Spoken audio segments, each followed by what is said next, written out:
Okay, everyone. So, welcome to our Unlearning Hour, the Seed Takeover. And this is our fourth, I think, meeting of this semester. And, as Michelle Whipplesman was just saying, it's so great to just see different faces who are part of this. And to some extent, that enables us to kind of reintroduce what we're doing here this semester.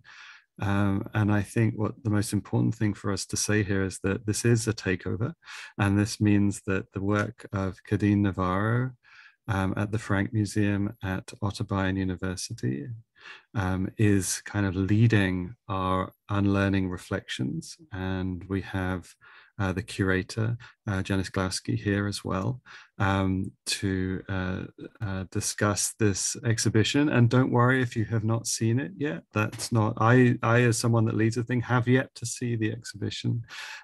We are kind of preparing ourselves as many ways for the exhibition, but it's also a space to share when we do get to see it. And there has been events recently, and maybe we could even start by as a mechanism to introduce ourselves, perhaps our experiences in relation to the exhibition. And if you haven't been, then maybe just reflecting on what drove you to in this winter wonderland that we have to come and spend this space together. It's a real baptism of fire or snow for you, Kadeen, being in the Ohio Columbus winter.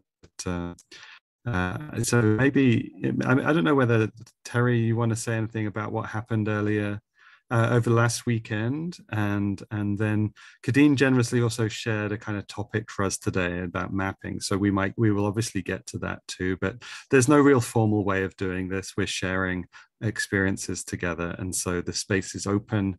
But yeah, we can also use it as a space for like updates about the exhibition, projects, classes, things like that as well. So please use the space. I'm going to try not to talk too much because I feel my connection is really awful. So I'm going to just step back a little bit and just watch you guys take the lead a little bit. Okay. So Terry, just tell us what's been going Yeah, on. I can jump in here real quickly. I think this all grew out of actually Michelle coming to a gathering at the Frank at a Cadine show called "It Sounds Like Love" at the Frank Museum, and starting to see all these connections between decolonializing and paying attention to other alphabets and paying attention to the sounds of the world.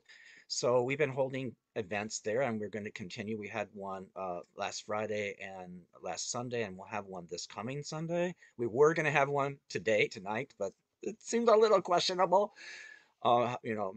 And I think what happens is that people get engaged in an art gallery that, as an art educator with a degree from the Ohio State University in art education, I've never seen before. I've never seen people kind of, when do you get to sit on the art? When do you get to touch the art? When do you get to hear it in the space around you at the same time you're letting it soak into you? So without having to replicate everything that happens there, that's what happens there. The seeds are talking. The seeds, I don't know if that's the right way to say it, but the seeds are sounds of the seeds are recorded, and then they're in the floor, kind of speaking through the light coming out of the. Oh, I can't describe it. Yeah, so, but anyways, that's the immersion that happens when we're at the gallery. So we're going to continue having these pretty much regularly.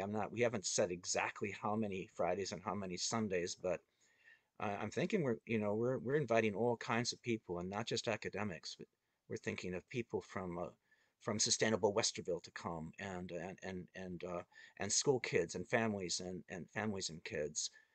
Is we want to see how it speaks, how many people it speaks to, and in what ways. Uh, that's my little intro. But So I'm very curious to hear about what types of experiences you had with the groups that came last week on Friday and on Sunday. I don't know, Janice, Kadeen, just to sort of, I'm just fascinated and curious because every time it seems like different groups have different experiences and insights. So tell us a little bit about that. Janice, you want to? Yeah, I can't. Kadeen probably should start, but I can't tell because her internet looks a little. But I can start. So I think, it's a complex situation, and there are many, many things happening in these immersive experiences. People are bringing their own experience. They are engaging with something which is not particularly familiar, both physiologically, but also kind of conceptually. It's a little bit outside the boundaries of what we're typically used to, because it's non-human centric, or it seeks to be non-human centric. And I think some of the important conversations that were discussed were about translation, conversations about the way in which Kadeen sought to not translate the sound of the seeds into something which would be more familiar to humans, into human rhythms or human language. But at the same time, there was a really important observation that was made, that there was a kind of translation into image. And I don't know if, I mean, it raises the question, what does translation actually mean? So that's in this context. So I think that's a really important point that came up.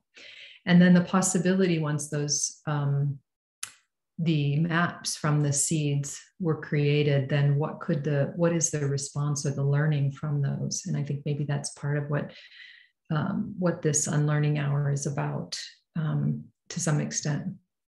I think one of my favorite comment on Sunday, well, there were young people on Sunday who jumped in and immediately engaged. I think they were about teenagers, and their engagement was so immediate, so connected, that I thought about all of the layers of learning that we go through and how important something like an Unlearning Hour is, whatever it means, that it's just important to come back to zero, back to baseline. But my favorite comment was, I'm not going to remember exactly what it was, but the important part of it was that the seeds are now kin, are now relatives, right? This understanding that the seeds are not this thing out in the world, or maybe this thing that provides food, but that there's a relationship with the seed at this point. And there's a kind of sense of that they are family. And that level of connectedness, I think, is very much one of the intentions of this show. And I just got to chime in on the kids, because that was Maurice who said that, but he and his partner brought 5 teenagers, and they did not come in intellectually. They came in, and as soon as I stomped on one of the seeds of one of the panels, they just started dancing around and trying to fit 5 of them onto one panel, and it was completely immersive, and they kind of guided us for the rest of the afternoon. It was great to have young people there. Yeah, it was, I think that one of the great things about the opportunity of this show is that it is acting as a laboratory. And so every time we do host events, it offers the opportunity to have the experience.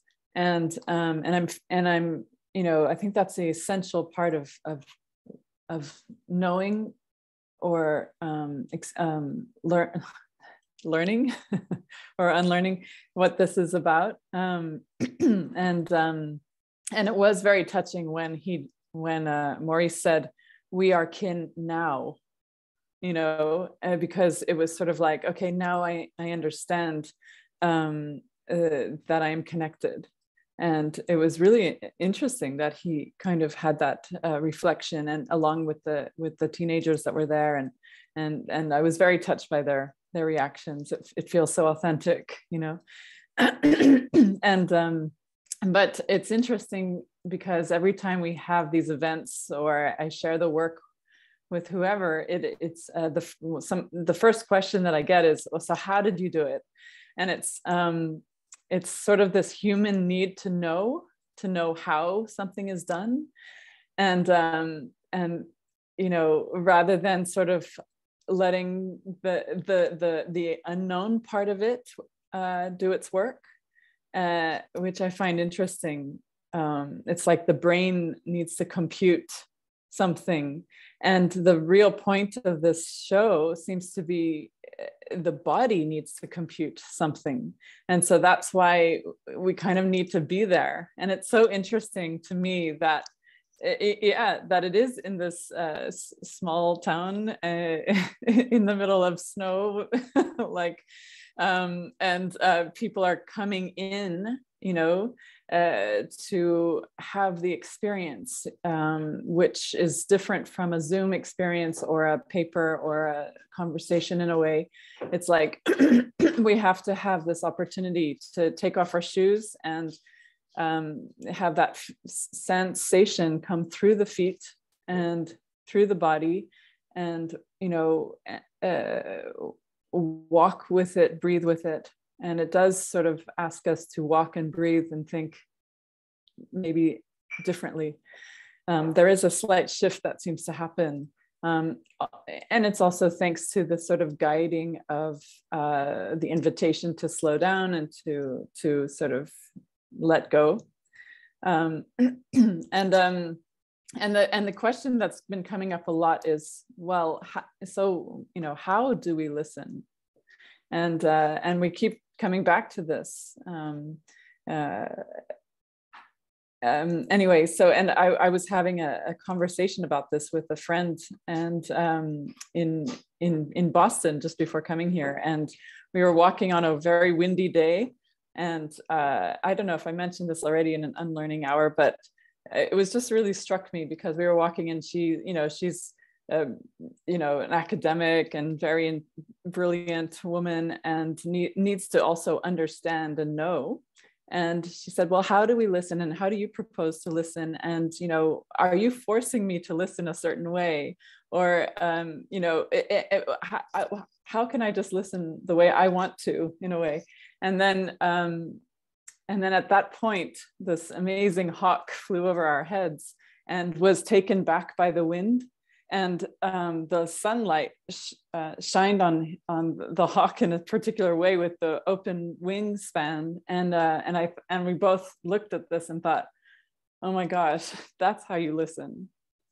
You know, it's like, it was this full body experience. This is amazing. Wow, thank you, Kadeen. This was really, really powerful. But I am particularly excited about the people who are in the session today. And so many things are going off for me, ideas. One is this idea of embodied listening or embodied knowledge. And Richard Fletcher and Chad Allen just participated in a session for graduate students, and then also a session for a broader public called Earthworks Rising, where Chad Allen was talking about this ability to walk on the mounds, to lie on top of the mounds, and the type of knowledge that is encoded in the landscape, and how we can engage methods of embodied research, right? So I just wanted to sort of bring Richard in by way of that. And then, of course, Isaac has been involved with a long-term project on religious soundscapes of the Midwest. And so all of this discussion about how do we listen, and who is producing the sound, and what kind of sound maps are being created, seems to bring you into that, Isaac, as well. And then just lastly, I'll just throw this out there, but with my my class on Indigenous Cultures of Latin America, as an honors class, we're reading a book that's called Wise Hands for Nurturing Life, Manos Sabias para Criar la Vida. And there are references to you know, anything in the natural world as kin, right?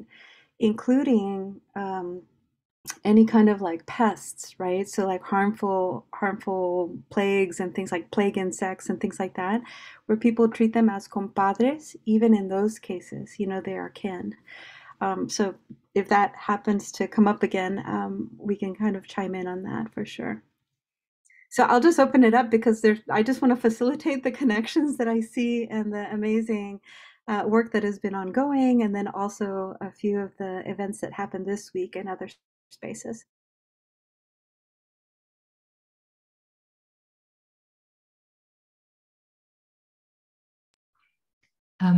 I'm going to jump in because, Isaac, I would love to hear your voice, and I would love to hear what you might have to say in response to what you've heard. Sure. And I have to admit, many of us during these times of, the blurring of boundaries between home and work, my kids are out on second day of snow days, and I've just been kind of rushing back and forth between getting them lunch and being here, and my head's in lots of places at once. So apologize if it's not perhaps, I don't have any coherent thoughts.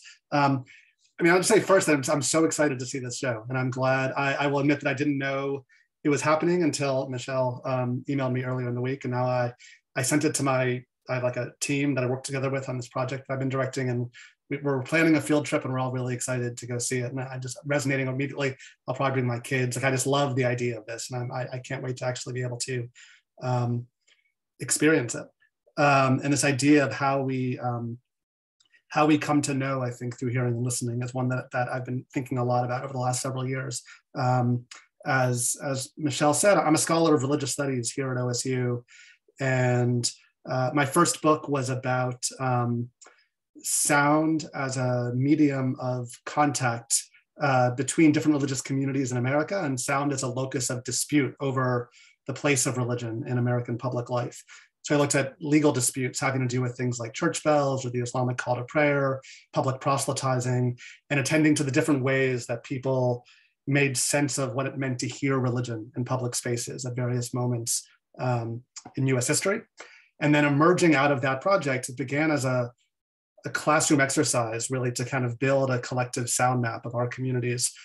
We started experimenting with field recording as a way of learning about religious diversity in our surrounding communities, and partnering with students.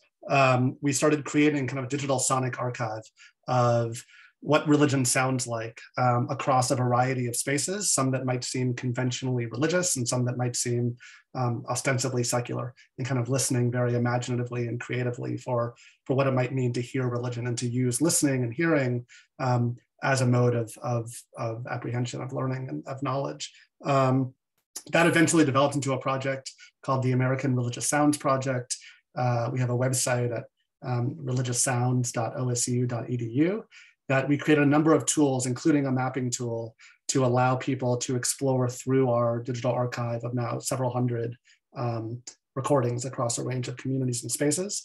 And then the part that is real, all of this was new to me. I'm trained as a historian and ethnographer, and this is all, that was all new work to me. And then especially new now, this year, we're actually working to also put together an exhibition. And this summer, we're going to have an exhibit at the Urban Art Space in Columbus, OSU's gallery downtown, drawing on our archive of kind of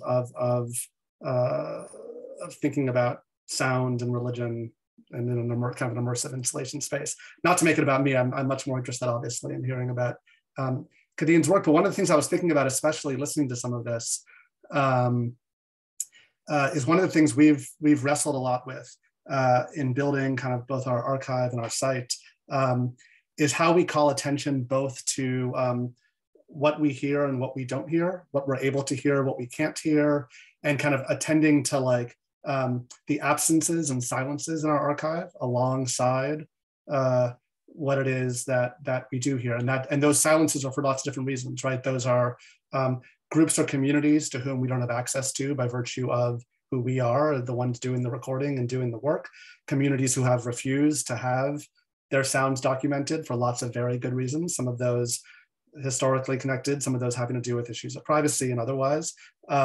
Thinking about the kinds of things that a recorder like literally does pick up and doesn't pick up, thinking about the kinds of kind of what we bring to our listening that enables us or makes it possible, right, to hear or not hear certain things, and then people coming to our collection, what they think that they are or they aren't hearing. And I think Kadeen, I was thinking about this as I was thinking about hearing you hear, like, are you making us hear or listen in a particular way, right? Or kind of what are the new things that we're able to hear that you didn't expect us to be able to hear? And conversely, what can't we hear that you might want us to hear, or what limits our hearing in those ways, even aside from obvious questions, right, of ability and disability and who really, right, cannot hear or hear in certain ways. So I'll just throw that question maybe out and see where that takes us or not.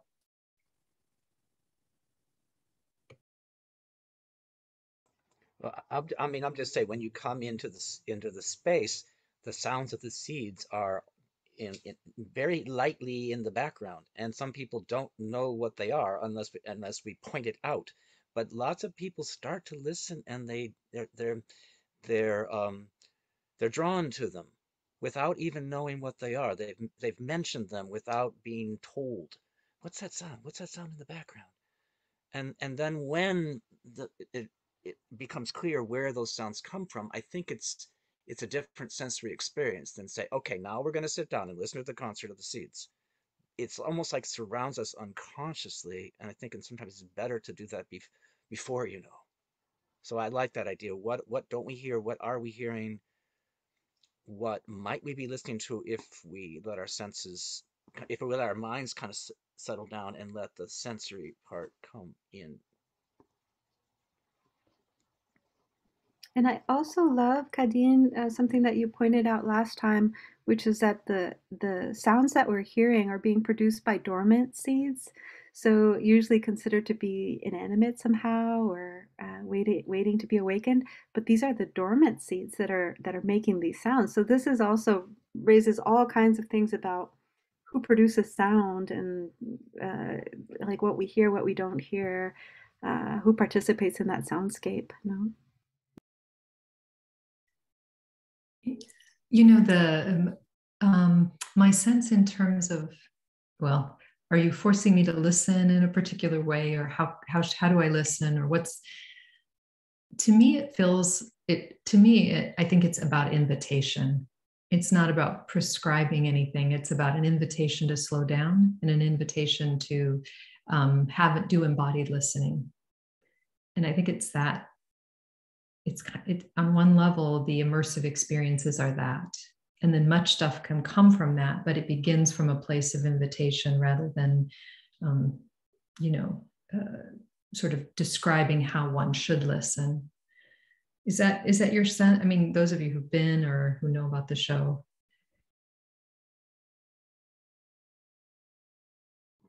Yeah, I would say that's a really good point, Janice. And coming back to the kids, right? The experience of the kids and the questions about translation that sort of emerged. Our eagerness to interpret and to apply, make sense of, conclude, like it really is an imposition on just allowing that to be, right? And just allowing for the experience without having any type of directed objective or purpose for that information. And I feel like that is a really important part of this idea of slowing down, unlearning, and just being in a space with either sound or art or any type of expression without necessarily turning it into something that we can apply somehow to our classrooms or to our research or that type of thing. So I don't know, I feel strongly, and it is a really difficult thing to overcome as an academic, where you see something interesting and immediately you're thinking about how to research it and what the angle is and what the data you would need to analyze it. Um, so maybe we can reflect more on that, about like how sustaining those spaces that are non-directed or non-purpose oriented is also very productive. I like the idea of a lab, Kadeen, also the liberty for people to sort of explore and experience in their own ways, without necessarily having an expectation of what's going to come out of the experience with the exhibit. Yeah, and another thing that keeps coming up is this focus on the fact that these particular images were produced by the sound vibration of these 9 prairie seeds, and then so people have been asking me, oh, so there's a lot of talk about seeds, and oh, you're a kind of a seed artist or something like this, and I never thought of myself as that at all. I'm not nowhere near an expert on seeds or anything like this. But then I think it comes back to the idea of this the thought seed, or the seed thought, and the vibration of a thought. and how, you know, thoughts create matter in a way. This is, you know, and how the world is created by thinking, you know, sort of the planting these seeds, or this vision of how the world, you know, should be, or something, which kind of leads me to this idea of mapping. You know, how do we map the unmappable, and how do we, you know, navigate in this world, and what thoughts are we choosing at each moment, and what seeds are we planting with every moment, and how, you know, what kind of vibration frequency are we kind of living at, in a way. And so I think I was interested in the kind of meditative practice of this, and the seed was like a really interesting material, or starting point to plant these ideas of raising our awareness of thought vibration, and connecting the sound of thought vibration somehow. But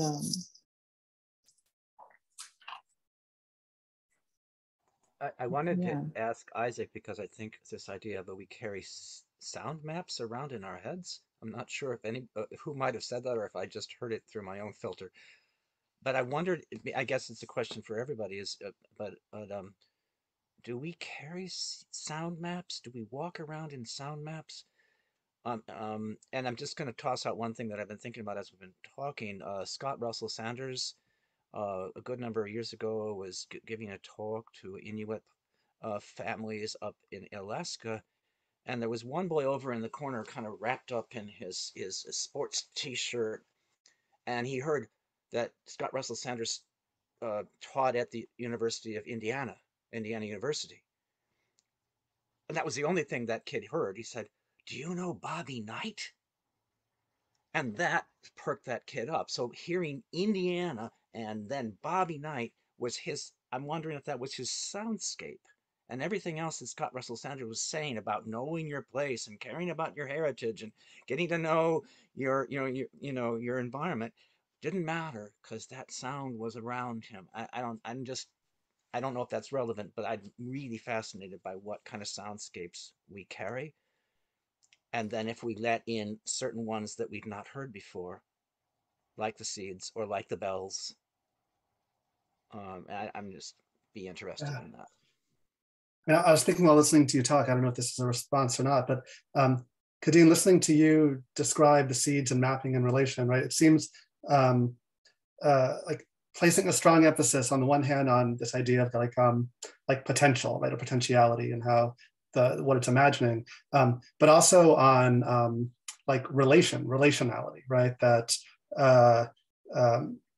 both maps are being created, I think, in relation to others, and also sound is something. Both the physical vibrations, when we think about sound, is something that is like we're making vibrations that are it's an interrelational something about that, right? And so this question of do we carry sound maps around? I think part of what I find so kind of evocative about that notion in relation to this idea of relationality is how it seems like they're constantly being remade, right? That in our interactions, both with the kind of the physical environment and the physical world, and also with each other, kind of social relations, that I think we have these sonic ways of knowing and navigating the world that are constantly being reimagined and remapped in relation with the world and with others, that perhaps open up these both kind of opportunities for other ways of imagining and being in the world, and also are foreclosed at times as well, right? Too. And I think, at least in the kinds of things that I've studied, that's what I seem to be seeing, both like that unexpected openings and also foreclosures of various sorts as these maps get reimagined or recreated. Could I raise the question of, I'm really interested in this sound mapping question, and also, and again, I'm going to just kind of dramatize this role as the person that hasn't been to the exhibition. I'm going to like embody that for quite a while, and I'm kind of, I hope it's not offensive that I'm doing that. It's just this kind of, I think it's an interesting space of like preparing oneself for when that moment happens. And I actually think I do that a lot with art that I'm really excited to see. Sometimes I delay and I wait, and I don't go straight to it, because I want to think about it before I get to think with it. And I was thinking about kind of archival questions in relation to sound mapping and things like that, and questions of you know, I mean, I was just responding to the experience of listening in the space, in the work, and how what happens when that experience is relocated somehow, whether it is in, so Janice giving us a sound clip during an unlearning hour, or it getting onto SoundCloud or something like that. And I just wanted to share one experience with this question of space and sound and sight and relocation. There was this project that I was involved with as part of a radio show I do. It was called Settlement, and it took place in online, but it was meant to be a part of the 400-year commemoration of the Mayflower in 2020, and it was meant to be organised for Plymouth in the UK, and a group of Indigenous artists, and this was led by the Lakota Hidatsa Mandan artist, Chinupa Hanskaluga, who we listened to last week, actually, in conversation with Leuli Eshragi. He was going to invite a kind of settlement or takeover of this place in this park in Plymouth in the UK, and it didn't happen, so it was all put online. But one of the things that did kind of happen was a sound walk that was called Blood Memory. And it was created by an artist called Stina Hamlin and other artists. And I went to Plymouth to listen to that map, like to listen to it. And you can actually only listen to it on site in Plymouth. Like you can't kind of take it as an archival document. You have to do it there. And it's just very, I luckily got to kind of talk about it on the radio and have some clips on the radio and recorded clips in the relation to it. So I did form an archive to it. But I'm just really interested about what would it mean to kind of take the soundscape elsewhere. And this also ties into archival questions that I know that Tamarin here is negotiating in an exhibition that she has. And actually, Tamarin, I think this is your first time this semester, right? Is that right? Yeah, second time. Okay, so just in case you haven't introduced yourself, an exhibition that she has currently in the Fine Arts Library here in at the Columbus campus, which engages with questions of the archive and questions of mapping and creating, maybe you could even argue questions of levels of relation to the somehow original experience of something. So, for Kadine's exhibition, it might be kind of what I'm hearing about what the hearing is, but then maybe it might travel in other ways in the future or has in the past. And I think Tamarin works on ideas of impression in relation to that traveling. So sorry, that was kind of just, my internet connection was really good for a moment. So I'm going to now kind of go back into the shadows. But so many of these conversation elements are leading me in really exciting ways. So anyway, thank you all.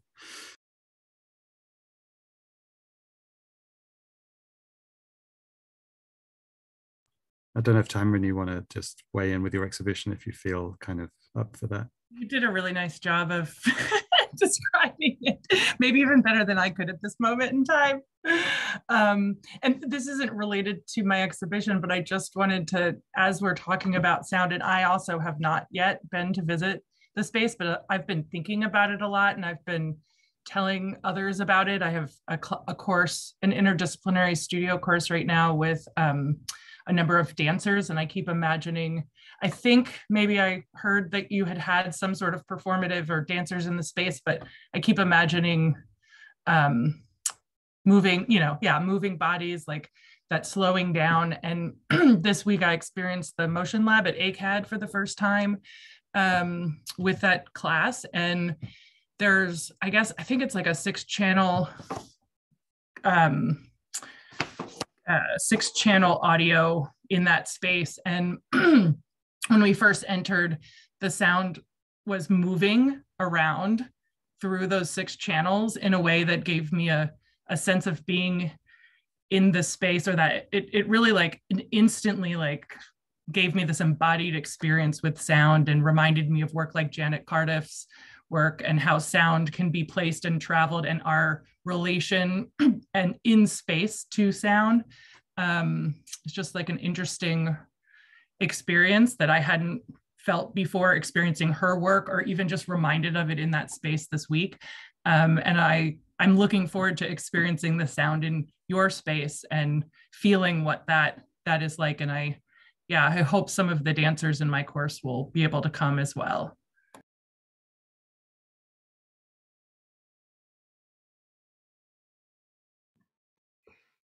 I'm excited to see your exhibit, Tamron. I haven't been there just yet, but yeah, the Motion Lab is kind of a very special place, you know, with the just opportunities to project and amplify, you know, certain things, whether it's sound or movement or anything like that, and it really leads to some great questions and collaborations. So I'm just sort of thinking about part of the discussion that Terry brought up, and then Isaac's answer, and then back to Richard. My mind is all over the place, but just thinking about this idea of soundscapes, like what soundscapes we carry with us, right? And I think that the key to that is the plural, right? The S. In this context of like evocative, right? Maybe thinking, Tamron, from the perspective of Quechua language and how it conjures constellations of experience. So it's not a descriptive type of language that simply says what it is, right?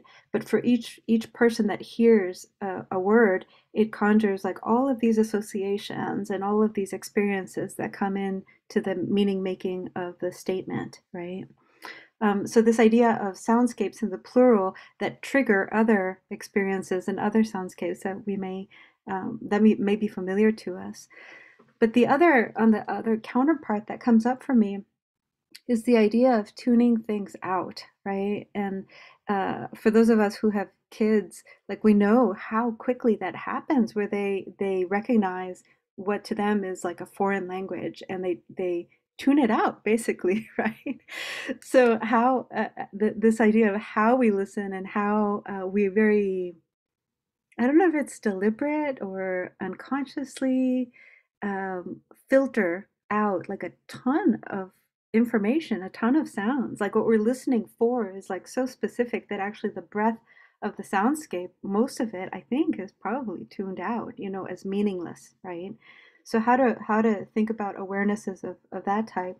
And then maybe just to throw in a response to Richard's discussion about relocated sound or displaced, you know, sound, you know, I would say that the other side of things that maybe we think about in the context of our Andean and Amazonian collection, that Tamron actually is also one of our Kausai Wakaichakuna, our student curators, is that by way of sound, we conjure space, right? Like thinking about how certain sounds can recreate a sense of place that isn't necessarily there, right? But that by way of the sound, it's really integral to taking us to the Andes in some ways, or recreating some aspects of that culture, listening habits, and practices. So just to throw that in there as one other possibility as we think about the relationship between sound and placemaking, right? No questions, just brainstorming ideas. I'm loving these conversations because they do float many places, but I always walk away with something that I want to take into the rest of the rest of the day. But I'm going a little bit back to the article because I found it fascinating, and I just wanted to raise one question in relation a little bit to what you were saying, Michelle. It seems to me that the article, if I could sum it up, would be: we carry those spaces around with us, but it's hard to break out of them unless we remap, unless we somehow engage with sounds or with the world in a different way. So there's just a couple quotes. Mapping acts may emancipate potentials. Um, and then mapping unfolds potential. It remakes territory over and over again. But as I remember a conversation that Michelle and Kadeen had way back in December, there are so many sounds we don't hear. There's languages we don't hear. There's alphabets that are erased, that were erased. But here's the most telling quote from me in the article. It says, we live in a world where it is becoming increasingly difficult to both imagine and actually create anything outside of the normative. And I think I'm going back to that kid in Alaska, where the only sound he could hear is the basketball court. And why is it? I would be very curious if anyone thinks, is it getting more difficult to step out of our sound map? Or do we need experiences like what I'm hearing Tamarin describing or what Kadeen's offering in order to break through the normative that's so strong? And I always think about kids.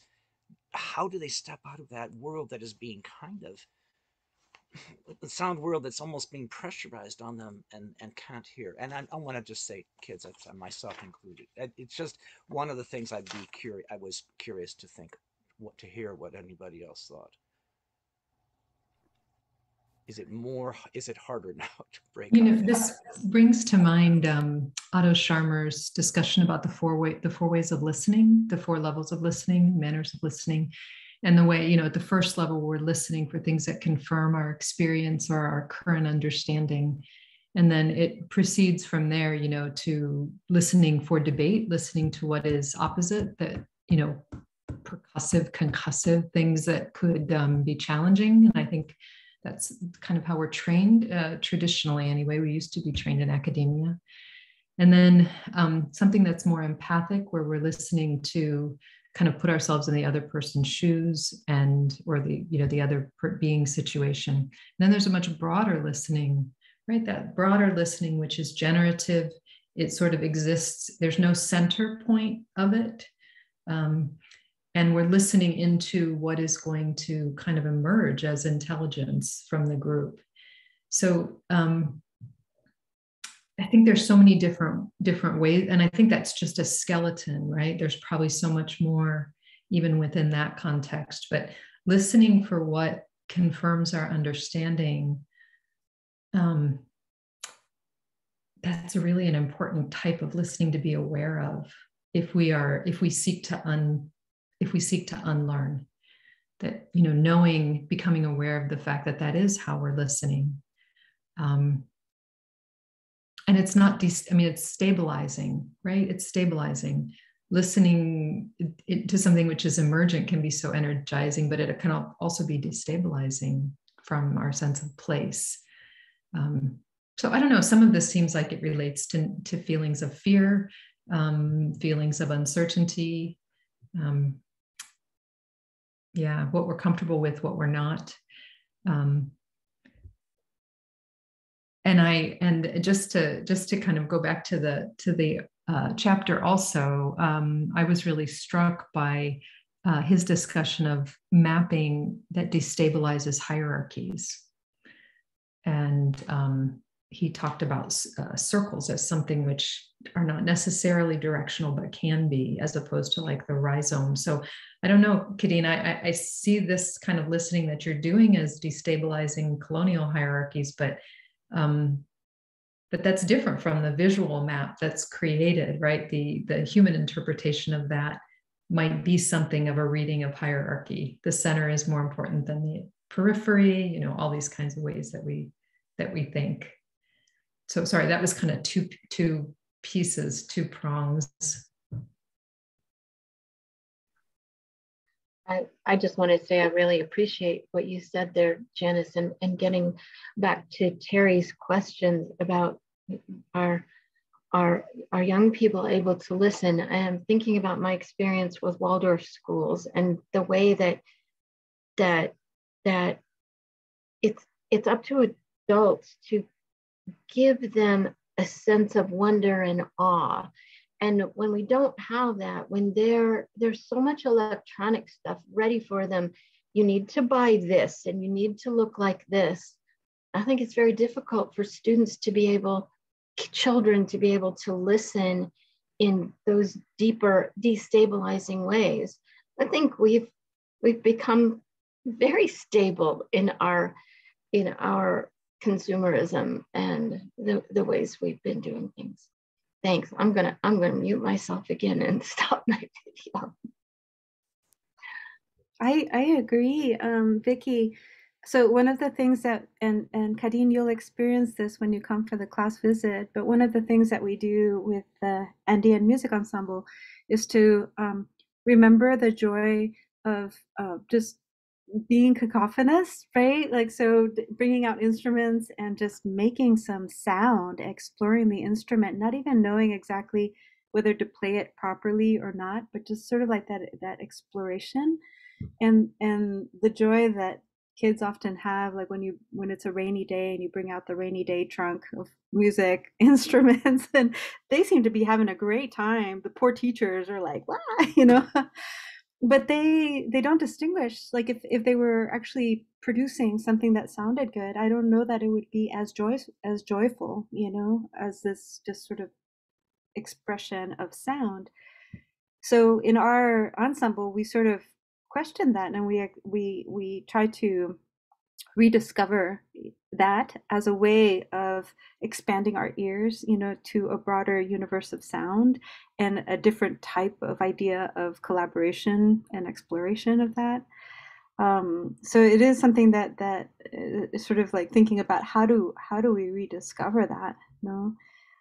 But I do think Terry or Janice, you know, Terry, I can't remember who said this about this idea of you know, making it more and more difficult to get outside of the normative, you know, where we're trained in particular ways, our bodies, our ears are disciplined in particular ways, right? To, I don't know, to experience the world in a very narrow sort of perspective.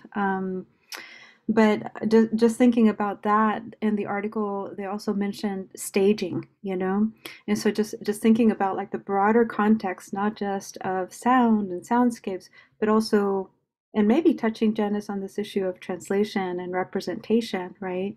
The idea of how we stage certain things, yeah, whether it's in the landscape or in the soundscape, and thinking about music, right? This idea of like the stage, you know, the performance stage, the performance lineup, you know, certain types of spaces where we produce this sound. Other spaces, Isaac, where it's forbidden, right? Even on campus, for crying out loud, right? you have to register for the amphitheater, which is outside. Like you can't just use that space and make sound. It's regulated, right? So this idea of regulating spaces and even sound spaces, or maybe particularly sound spaces. I don't know, these sort of ideas come to mind as we're talking about this. Maybe, Isaac, the real political, social space of, you know, contention, you know, that sound brings up for sure. Kadeen, I saw you about to jump in, so I'm going to hold off my thought, and you please go first. You had you had the baton. Yeah, I'm going to defer to you. Yeah. Oh, you're deferring to me. I'll defer. Okay. Well, yeah, just I wanted to just bring it back to some of the questions that were raised by the article and that Richard posted, but I don't know if you wanted to just like respond, Isaac, before I went to that. Sure. I'll just really quick, I guess, which is something this made me think about as thinking about in terms of the contestation of spaces and sounds and the regulation, and also kind of what we're able to hear and what we filter out as meaningless. I think the one other thing that I'll just throw in there that I've been struck by is also the way that normalization of new sounds, right, can also happen as much through when we're able to filter them out, if that makes, as opposed to listening intently. So when I was studying, for example, like call to prayer disputes, one of the things that often came up there was the fact that like whether positively or negatively, people in these communities where these disputes were happening were calling attention to the call to prayer as either something to celebrate as like a symbol of American pluralism, rah, rah, rah, let's hold hands and be wonderful, or a symbol of like this horrible threat being posed by these alien foreign bodies in our environment. And one of the common responses would often be to point out, right, all the sounds that people weren't noticing, like the church bells that are already there, or the other kinds of like, public presences. And in talking to a lot of times like members of the Muslim communities in these contexts, one of the things that often would come up is kind of a desire not to be celebrated or scorned, but almost to be ignored, right? That like the sign of belonging is actually when your sounds get to be filtered out as part of the background too, and not called attention to. So there's a way that filtering out to the background can be coded negatively, but also I think kind of a positive coding out of what gets to be filtered out and not noticed, right? And what does it mean to be noticed and to be paid attention to? So one of the visitors last week is a music teacher at OSU, I think, and she asked me at what point did I choose to capture the image, the sound vibration image, and it's a good question. Yeah, what do you choose to record, and what do you leave out? And I think I guess what I thought was that it was a moment in time which was represented all moments somehow, like it's like that eternal sound, but it's yeah, there are a lot of questions here and a lot of ideas. And I was speaking with or I was on a call yesterday with Anna Sun, who is who wrote a book about situating spirituality and talking about prayer as an act of engagement, and so with the spirit. Yeah, and so it's this sort of, and also this I guess it's tuning in is also this engaging with something that's happening, right? And I guess there's choice involved in that. Another thing is that I wanted to bring up, and I realize we're at the end of our hour almost, but some of the questions coming up with this article as well, that I wanted to relate to the show was what about sounds coming from ground up, and what these seeds, these sounds that are coming from our non-human world, and what is this, what is the direction of that sound, and how can it reshape the way or the route we take? And yeah, some of these questions that I had posed that are here, I don't know if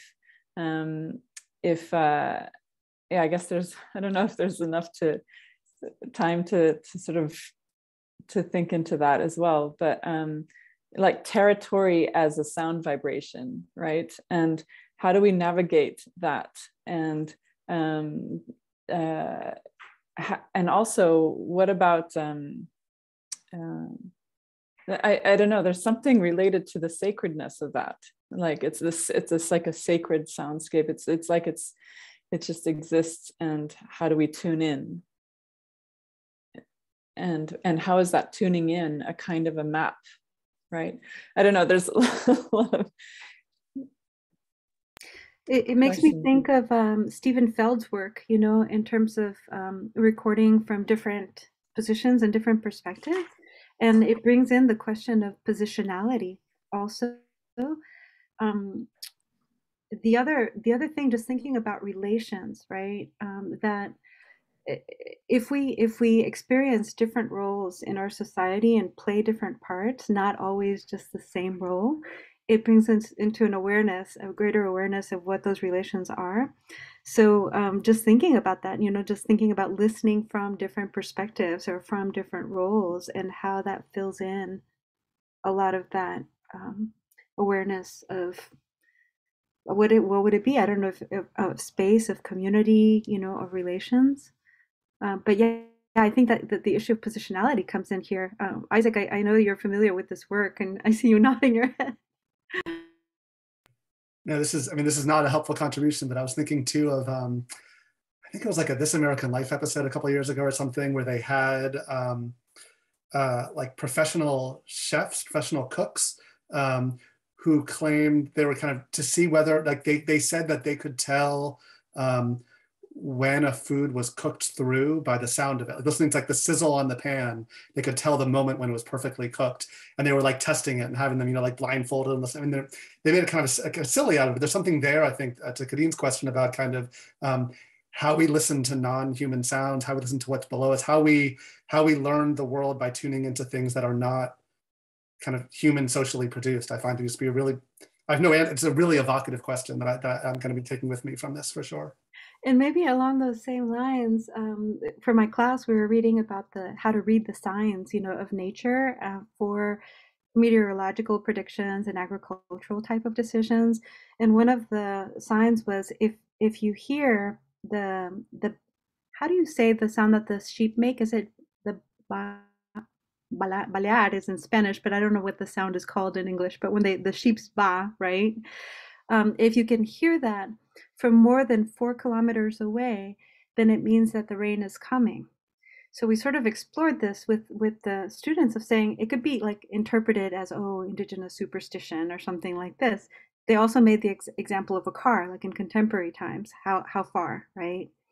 And as the students sort of discuss this, and there's this awareness of like, oh, wait a second, they're listening because it depends on the humidity and the density of the air and how sound travels through air in different densities, that allows you to make that sort of prediction, right? So just sort of connecting all of those dots and helping the students understand, you know, this is not about superstition that when the sheep baas, you know, and you hear it, that it's going to rain. It is entirely scientific, you know? So I don't know how that connects, Kadeen, but it reminded me with the cooking that Isaac mentioned. It's so great. I mean, sound is produced by, by the exhale, right? We can't make really a sound. So it's like, it's so contained within the air. And food, I like that connection too. I think it's a way that we nourish ourselves and understand everything that's happening here. Anyway, I'm not making any sense really right now, but it's a lot of very, very interesting connections. Kadeen, I know we're at the end of our hour, but I do just want to say that I am super curious about this idea of making the unseen visible. And I just want to put that out there as a point for future conversation, maybe. And what does it mean to be able to map what we don't know?